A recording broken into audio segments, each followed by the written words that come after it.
Kalau yang pernah saya dengar sih drum band itu pernah dengar di bundaran kayak bundaran UGM gitu, di malam-malam hari gitu, kalau ada orang yang apa muter lagu apa ya itu, dia bakal keluar gitu Mas. Kalau nggak salah ya Mas, orang yang dengar itu nanti bisa jadi orang Jogja asli atau dapat misal istri atau suami orang Jogja sih.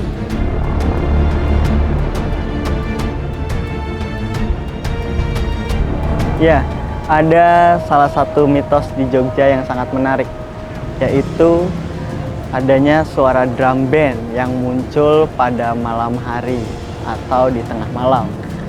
Nah, suara drum band itu dipercaya masyarakat bukan berasal dari suara pelaku seni, tentara ataupun pengamen di sini, tapi suara itu berasal dari gaib.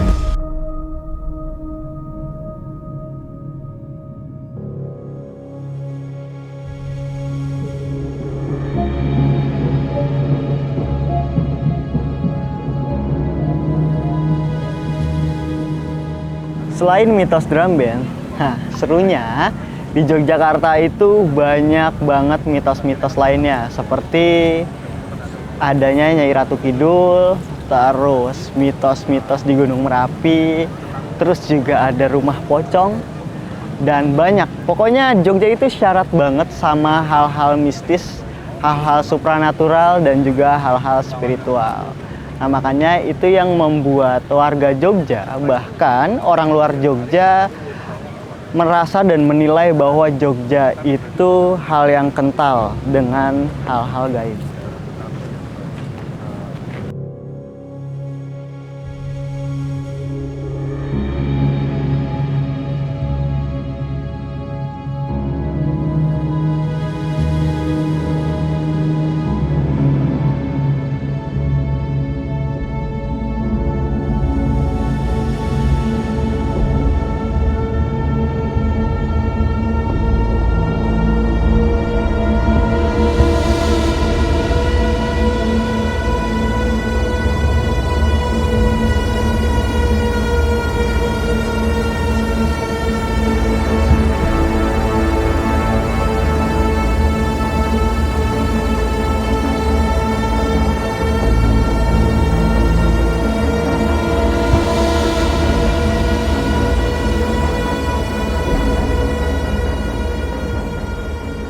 Sebagai apa, budaya sih Mas, sebagai budaya dari Jogja sendiri yang turun-temurun, yang masih dilestarikan sampai sekarang.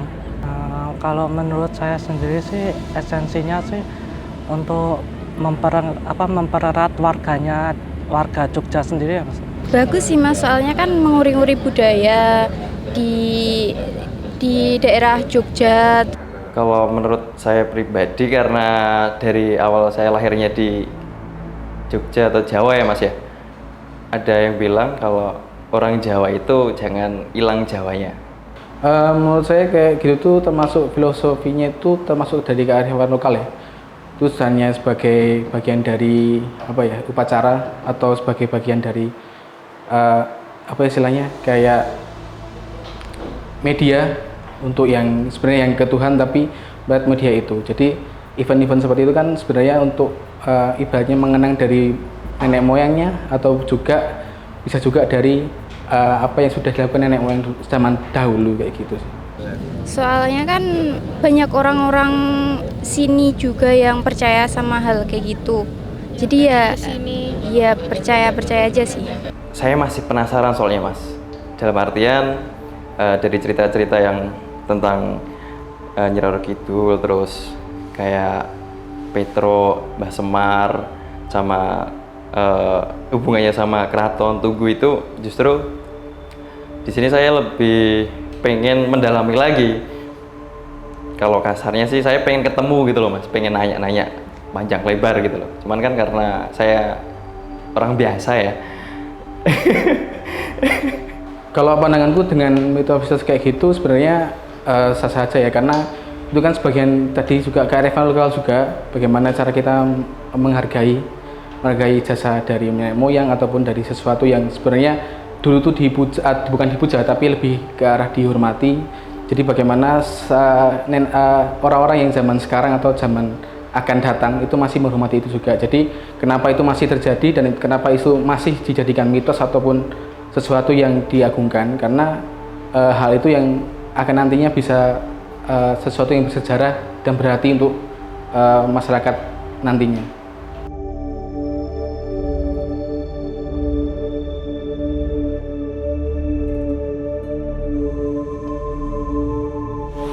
Ini kan udah termasuk zaman modern.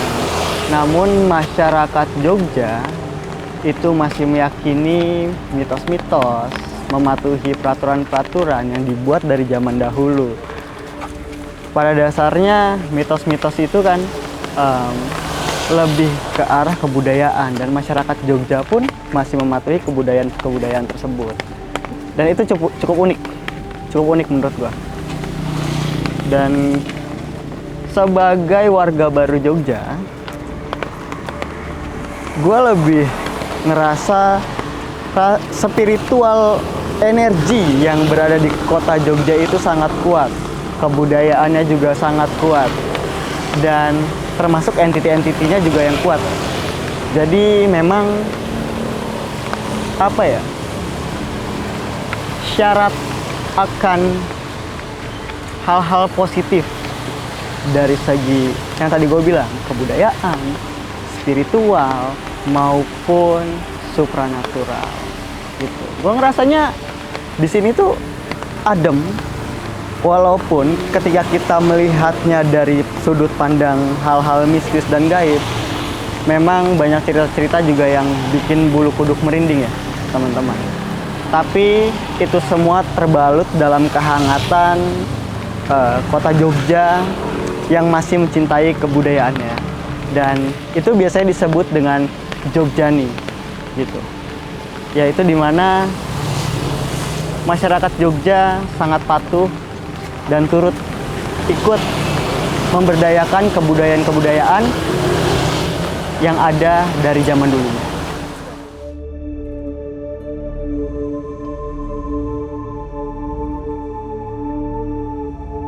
Ya mungkin karena udah diceritakan atau kalau kata orang tua ya Mbak ya, kayak kita udah diceritain dari leluhur kita, misalnya kita nggak boleh kayak gini, takutnya nanti berdampak ke kita sendiri.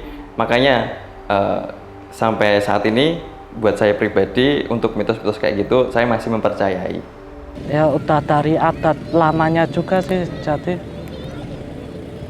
udah dari nenek moyang, jadi kita harus terapin juga gitu. Kalau ketaatan dengan Keraton Jogja itu sebenarnya bisa digambarkan dengan bagaimana si keraton itu berjasa pada rakyatnya. Jadi istilahnya rakyat juga harus mengilhami apa yang sudah rakyat atau raja yang dikasih dulu. Jadi bagaimana cara rakyat itu berterima kasih juga, makanya timbul di mana di keraton itu juga dihormati juga sama rakyatnya, seperti itu sih.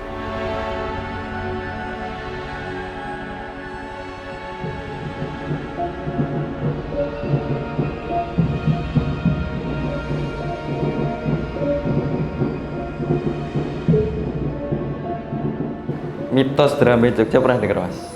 Katanya orang pendatang yang dengar suara drum band pertama kali ke Jogja, terus dengar suara drum band itu berarti dia akan nyaman di Jogja gitu Mas. Dan saya sendiri untuk warga asli Jogja Bantul belum pernah dengar. Kalau mitos drum band yang setauku itu mitos yang dimana orang yang bakal mendengar itu orang yang asli Jogja, setahu saya. Tapi orang yang di luar Jogja ketika mendengar drum band berarti dia akan diterima di Jogja ataupun dia akan tinggal di Jogja. Setahu saya seperti itu kalau mitos dari drum band.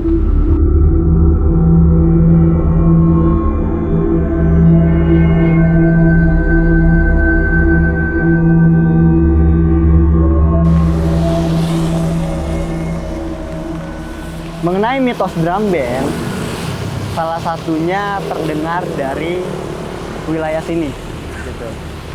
Nah, drum band itu ada dan kita kenal itu pada masa Perang Dunia Kedua. Dan drum band itu sendiri diadaptasi di Jawa ini pada saat Perang Jawa gitu. Nah, suara drum band itu salah satunya muncul dari sini. Taman Makam Pahlawan Nasional Kusumanegara, Yogyakarta. Menarik banget. Selain itu kita juga bakalan mengunjungi titik-titik lokasi di mana yang masyarakat ceritakan suara drum band itu berasal. Oke.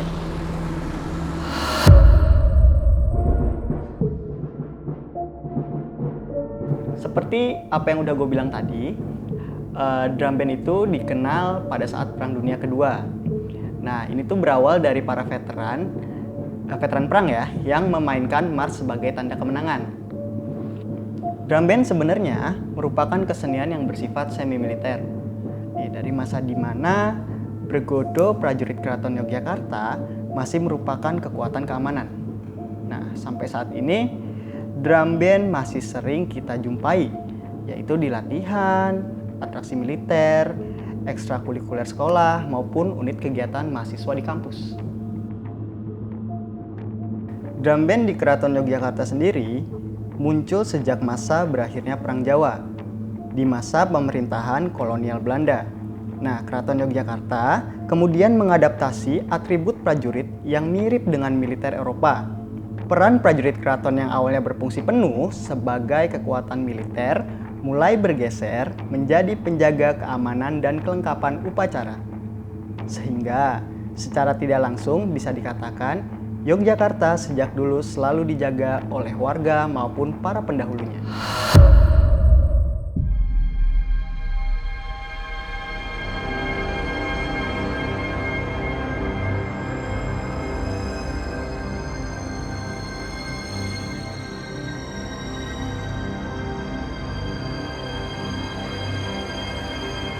Percaya nggak percaya sih Mbak, cuman kalau mitosnya kan kayak gitu ya, orang yang pendatang, terutama saya ngomongin yang pendatang terus denger suara drum band, dia pasti akan nyaman tinggal di Jogja. Teman-teman sendiri itu jujur gak ada yang pernah denger Mbak, cuman kalau cerita bukan orang Jogja.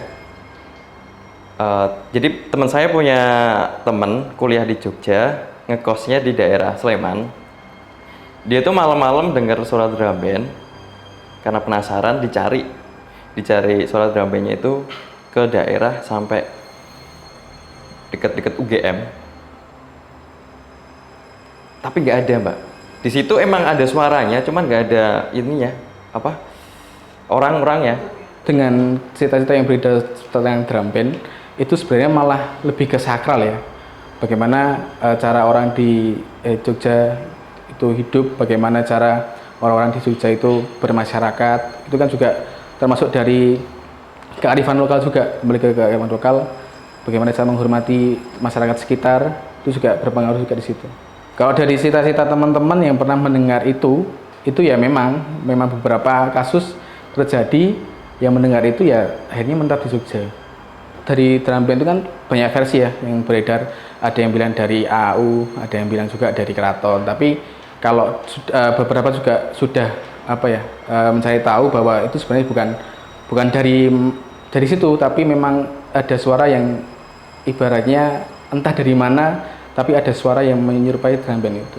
Saya itu pernah dengar Mas, itu yang latihan drum band itu kan ada yang bilang ini yang latihan orang keraton atau orang Belanda, cuman kebanyakan dari survei itu banyak yang ngomong itu adalah pasukan dari keraton. Kalau awalnya tetap horor ya Mas ya, karena kan orang yang bisa dengar kayak gitu kan orang-orang tertentu, maksudnya nggak semua orang itu bisa dengar. Dan saya juga masih penasaran sebenarnya suara drum band itu kan ada yang bilang ya Mas ya, itu pindah-pindah tempat, nggak di situ-situ aja gitu loh. Cuman banyak yang bilang di area kayak di alun-alun, sama ada yang udah nyari-nyari nanya ke warga ya Mas ya, itu di jam yang itu pas mereka dengar suara drum band itu ada suara drum band latihan AAU itu, cuma jamnya itu bukan di jam itu. Karena kan biasanya kalau latihan drum band itu kan siang ya Mas ya. Cuman itu kan dengarnya itu kan udah malam, udah dini hari. Kalau kebaikan dari cerita yang ada di masyarakat itu, kalau drum band itu kebanyakan ada di daerah Banguntapan, di daerah Sleman, di daerah yang dekat-dekat dari AU, ada juga beberapa di tengah kota atau di sekitar keraton seperti itu. UKM Pengamatan sendiri pernah untuk meriset tentang suara drum band, atau mungkin kalau misalnya suara yang dibilang kayak hentakan drum ya, itu beberapa kali kita amati bahwa memang suara itu tuh kebanyakan di antara pagi hari, di antara jam 4 sampai jam 5 pagi. Kemudian kalau di orang-orang yang mendengar itu kebanyakan ya ada juga orang yang kayak ibaratnya itu udah biasa kita mendengar itu, tapi ada juga yang menganggap bahwa suara itu kadang jadi rasa penasaran orang. Malah ada beberapa juga yang menghampiri suara itu, walaupun ketika dia menghampiri itu nggak ada apa-apa sebenarnya seperti itu. Tentunya kalau dengan hal seberapa penting dan apakah aku pengen juga untuk mendengar itu, pengen juga mendengar suara drum band itu. Karena apa? Karena yang pertama aku pengen tahu bagaimana sih rasanya mendengar suara drum band yang seperti apa, terus apakah drum band itu bisa membuat rasa yang mungkin terharu, atau mungkin bisa membuat rasa kayak oh ini tuh suara drumnya seperti ini. Tapi kalau seberapa penting, mungkin kalau sekarang penting ya, karena kalau dilihat di beberapa tahun ini udah jarang yang ngomongin tentang hal ini.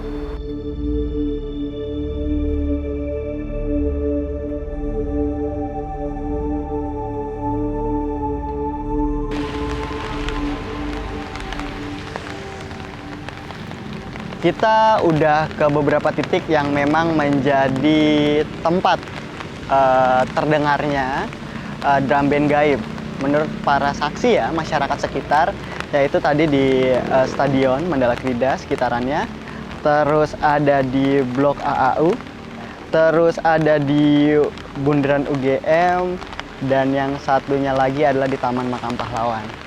Nah, kalau dilihat dari retrokognisi, pandangan retrokognisi, apa sih sebenarnya entity yang bisa menimbulkan atau memunculkan suara-suara drum band?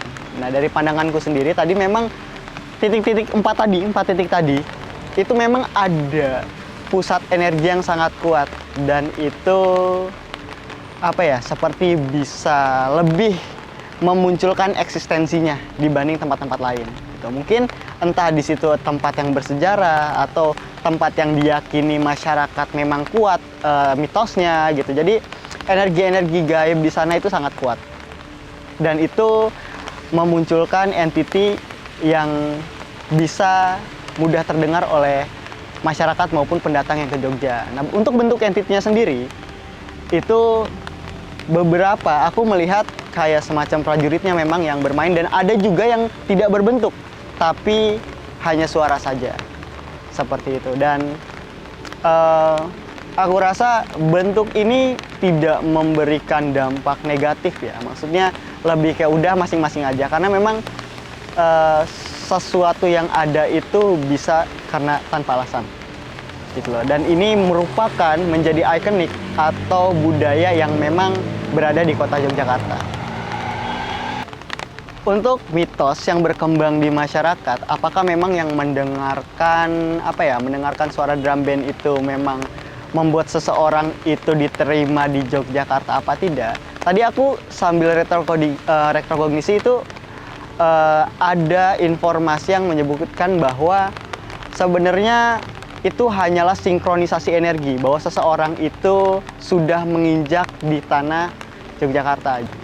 Jadi sinkronisasi energi seseorang dengan suatu tempat itu memang cukup penting ya bagi seseorang itu untuk bertempat tinggal di mana, sehingga membuat kenyamanan itu lebih dapat gitu. Dan mitos ini pun sebenarnya tidak begitu nyeleweng atau tidak salah bahwa orang yang mendengar suara drum band itu bakal betah di Jogja, tapi memang dengan energinya sinkron maka seseorang itu akan betah.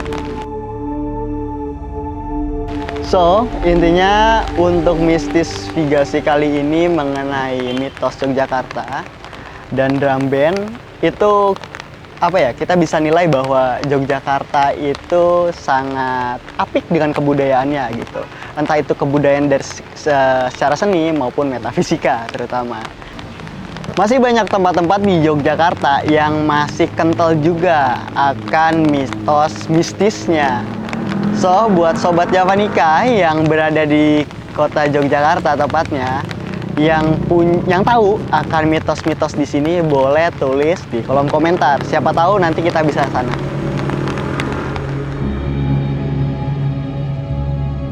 Fenomena suara drum band memang sudah muncul sejak lama di Yogyakarta. Sehingga banyak kemudian teori-teori bermunculan demi menjawab fenomena yang melegenda ini.